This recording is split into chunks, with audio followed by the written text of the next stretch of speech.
Welcome back दोस्तों, आप सभी का एक बार फिर से स्वागत है आपके अपने चैनल मैक AKTU स्पेस के ऊपर। ठीक है, आज मैं आप लोगों के लिए लेकर आया हूँ बेसिक इलेक्ट्रिकल इंजीनियरिंग के top questions, top important questions, यानी कि बहुत ज़्यादा important question, most important question, जिसके अंदर हम पाँचों यूनिट्स की कंक्लूड कर रहे हैं, पाँचों यूनिट की देखने वाले हैं। टेलीग्राम चैनल अगर आप चाहो तो ज्वाइन कर सकते हो, क्योंकि टेलीग्राम चैनल पे मैं इसकी PDF नोट प्रोवाइड करा दूंगा। चैनल नेम है मैक AKTU, हालांकि लिंक डिस्क्रिप्शन में भी है, लेकिन अगर लिंक ना खुले तो आप खुद भी जाके सर्च कर सकते हो मैक AKTU, तो आपको टेलीग्राम मिल जाएगी। मैं हूँ आदित्य ठाकुर। देन कंटिन्यू करते हैं अपने फर्स्ट यूनिट से। देखो, फर्स्ट यूनिट यहाँ पे बेसिकली बहुत बड़ी नहीं है, बहुत छोटी सी है। और यूनिट नंबर 1 से 2 नंबर के क्वेश्चन की बात करूँ तो देखो, आइडियल वोल्टेज सोर्स की VI कैरेक्टरिस्टिक्स बनानी है आपकी, दूसरे आइडियल करंट सोर्स की। ठीक है, तो आइडियल वोल्टेज या आइडियल करंट सोर्स, इन दोनों के ऊपर कभी कभार पेपर के अंदर आइडियल और प्रैक्टिकल दोनों मान लो, इन दोनों के ऊपर जो है कभी कभार AKTU के अंदर क्वेश्चन पूछ लिया जाता है 2 मार्क्स के अंदर। तो ये दोनों छोटे क्वेश्चन हो जाते हैं यहाँ पे इंपॉर्टेंट आपके। Next one is going to be, अगर मैं इंपॉर्टेंट क्वेश्चन की बात करूँ 7 मार्क्स के लिए, तो किरचॉफ लॉ अच्छे से पढ़ लेना कि उसकी लिमिटेशंस क्या क्या होती है, एप्लीकेशन क्या क्या होती है, और किरचॉफ लॉ जो है सर्किट थ्योरी में किस तरीके से काम करता है, बेसिकली आप पूरा डिटेल में पढ़ लेना। Next topic is going to be our that is numerical based on mesh analysis, and second one is going to be nodal analysis. अब देखो, मैं आपको यहाँ पे एक बात बताऊं कि जो बच्चा पढ़ने वाला होता है उसको तो कोई भी पढ़ा देता है। ठीक है, मैं ये ऐसा इसलिए कह रहा हूँ कि जो पढ़ने वाला है उसको कोई भी टीचर पढ़ा लेता है और अपने आप को टीचर भी कह लेता है, मतलब एक अच्छा पढ़ाने वाला। लेकिन स्टिल मैंने यहाँ पे बहुत ही डिटेल नोट से बताया है आपको। मैं यहाँ पे iTab पे लिंक लगा दे रहा हूँ यूनिट नंबर 1 की, अगर आप चाहो तो वहां से भी एक बार कवर कर सकते हो। बहुत ही डिटेल नोट्स है, यानी आपका अगर पढ़ने का मन नहीं भी है तो ये मैंने इतने डिटेलिंग के साथ बताया और इतने छोटे छोटे पार्ट्स करके बताया कि आप धीरे धीरे समझ जाओगे। मैंने बहुत जल्दी गाड़ी नहीं खींची है, बहुत धीरे धीरे बताया। अब देखो, सेकंड यूनिट पे आ जाते हैं हम। सेकंड यूनिट के अंदर टॉपिक्स भी अच्छे खासे हैं, क्योंकि बार बार रिपीट होते हैं, तो मैंने यहाँ पे सारे रखे हैं।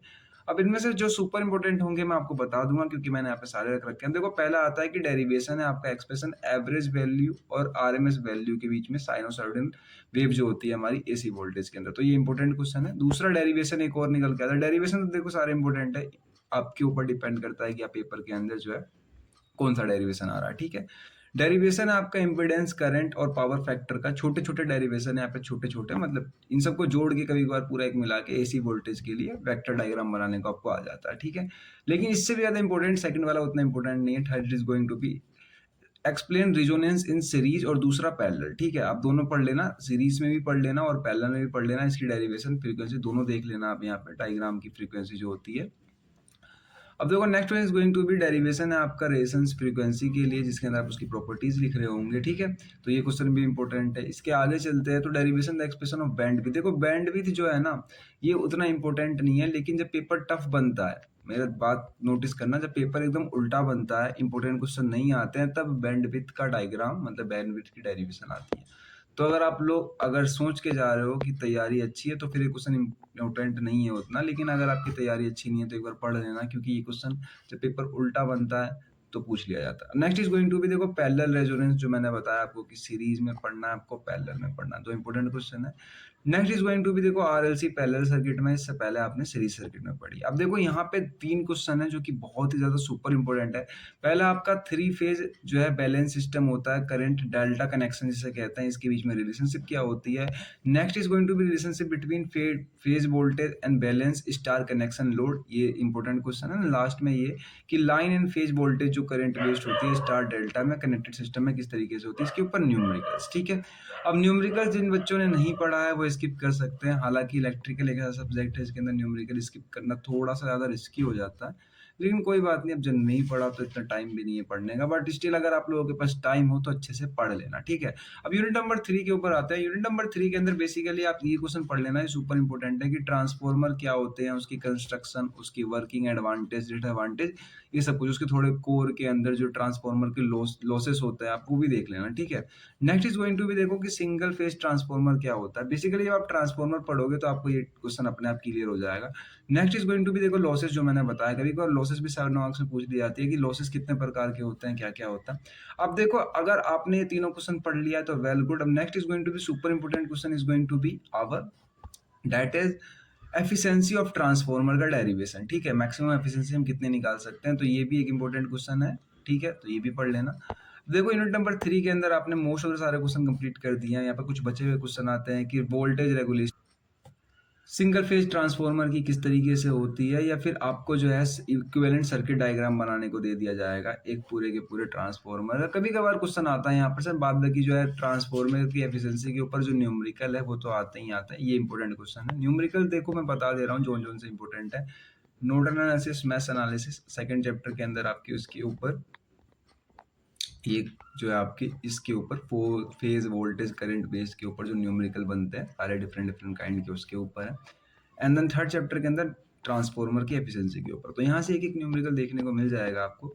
अब हम चलते सीधा फोर्थ यूनिट के ऊपर। देखो फोर्थ यूनिट के अंदर जो है ना, यूनिट नंबर 4 के अंदर सबसे ज्यादा मेन चीज जो रोल प्ले करता है डेट इज इंडक्शन मोटर। ठीक है, इंडक्शन मोटर खुद स्टार्ट क्यों नहीं होती, उसको स्टार्ट कैसे करा जाता है, इंपॉर्टेंट क्वेश्चन है, हर साल पूछा जाता है। ठीक है, दो अलग अलग नाम है, मैंने दोनों ही नाम लिख दिए हैं कि ऊपर वाले से नहीं तो नीचे वाले से पूछ जाएगा। सेकंड इज गोइंग टू भी देखो कि वेरियस मेथड होते हैं स्टार्ट करने के सिंगल फेज इंडक्शन मोटर को। अब वो खुद नहीं होती तो कोई सा आपको एक मेथड बताना पड़ेगा, तो आप मेथड भी साथ में पढ़ लेना। नेक्स्ट इज गोइंग टू भी ड्राइव करनी है आपको एक्सप्रेशन मैक्सिमम एफिशिएंसी का, टॉर्क डायग्राम बनाना है यहाँ पे। ठीक है, इंडक्शन मोटर का लेके, तो that is also important question. यहाँ पे सारे मैं इंपॉर्टेंट क्वेश्चन ही लेकर आया हूँ, बीच के बहुत सारे टॉपिक है जो मैंने स्किप किए हैं जो इंपॉर्टेंट नहीं है, तो आप लोग ऐसा मत सोचना कि सारे ही टॉपिक ला दिए हैं। देखो सिंक्रोनियस मोटर जो होती है इसके ऊपर वर्किंग प्रिंसिपल क्या होती है, और ये भी खुद स्टार्ट नहीं होती है, इसके ऊपर भी क्वेश्चन आया है। ठीक है, तो आप पढ़ लेना। Next is going to be started method of synchronous motor. अब देखो सिंक्रोनियस मोटर भी खुद स्टार्ट नहीं होती, तो एक आधा मेथड पढ़ लेना।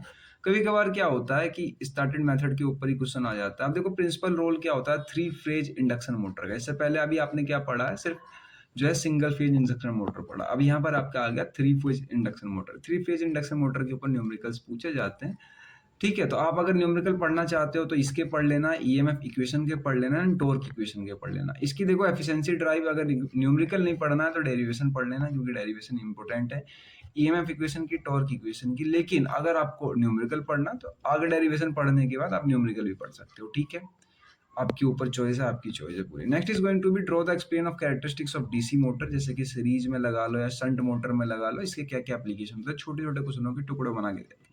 ठीक है, यूनिट नंबर 4 से इतने इंपॉर्टेंट टॉपिक थे, इससे ज्यादा हो नहीं सकते। देन लास्ट में आ चुके हम लोग यूनिट नंबर 5 के ऊपर। तो बेसिकली यही हमारी लास्ट यूनिट है, और ये यूनिट सबसे छोटी यूनिट है। इसके अंदर अगर आप बहुत कम टॉपिक भी पढ़ के जा रहे हो तो मोर देन सफिशिएंट है। पहले की देखो वेरियस कंपोनेंट जो होते हैं हमारे डिफरेंट डिफरेंट काइंड के, इनके बारे में थोड़ा थोड़ा पढ़ लेना। जैसे कि MCB, ACB, ELCB, SFU, ये सब होते क्या है, क्योंकि ये सब मिला के 2 मार्क्स में पूछे जाते हैं, और अगर कंबाइन करके आते हैं तो 7 मार्क्स में भी आते हैं। ठीक है, next is going to be आपके वायर्स कितने टाइप के होते हैं, बस बार क्या होता है या केबल क्या होता है। लेकिन इस ये तीनों क्वेश्चन अगर अभी रहने दो, ये दोनों क्वेश्चन, तो यहाँ पे एक सुपर इंपोर्टेंट क्वेश्चन निकल कर आता है, डेट इज ये कि इंपोर्टेंस ऑफ अर्थिंग। अर्थिंग के ऊपर 7 मार्क्स में क्वेश्चन बहुत बार पूछा गया, तो अर्थिंग पढ़ लेना। अब देखो अर्थिंग के बाद यहाँ पे जो आती है लाइटनिंग प्रोटेक्शन क्या क्या होती है, तो ये लाइटनिंग प्रोटेक्शन सिस्टम में भी अर्थिंग ही कनेक्ट है, दोनों क्वेश्चन एक दूसरे से कनेक्ट है। इसमें एक पार्ट आएगा अर्थिंग, तो आप दोनों साथ में पढ़ना जब भी पढ़ना।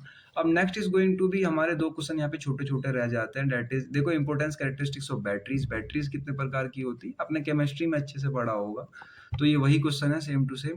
And then list the type of batteries. ठीक है, बैटरीज कितने प्रकार की होती है, कैरेक्टरिस्टिक्स क्या होती है, तो ये केमिस्ट्री वाला क्वेश्चन भी आप यहाँ पे कर सकते हो। तो बेसिकली इतना ही था हमारे यूनिट नंबर 5 यूनिट तक, यहाँ पे सारे इंपोर्टेंट क्वेश्चन कंप्लीट कर दिए मैंने। यूनिट नंबर 1 जो है कंप्लीट कर रखी है, अगर आप चाहो तो यहाँ वीडियो के नीचे लिंक लगा देता हूँ, मैं यहाँ से जाके चेकआउट कर सकते हो। और अगर आपको इस इंपोर्टेंट क्वेश्चन की PDF नोट चाहिए, तो PDF नोट आपको मैं यूट्यूब पे नहीं प्रोवाइड करा सकता, उसके लिए आपको जाना पड़ेगा टेलीग्राम पे। टेलीग्राम की जो लिंक है वो मैंने यूट्यूब के डिस्क्रिप्शन में भी लगा रखी है, चैनल के डिस्क्रिप्शन में भी है, ऑल्दो आप खुद भी सर्च कर सकते हो।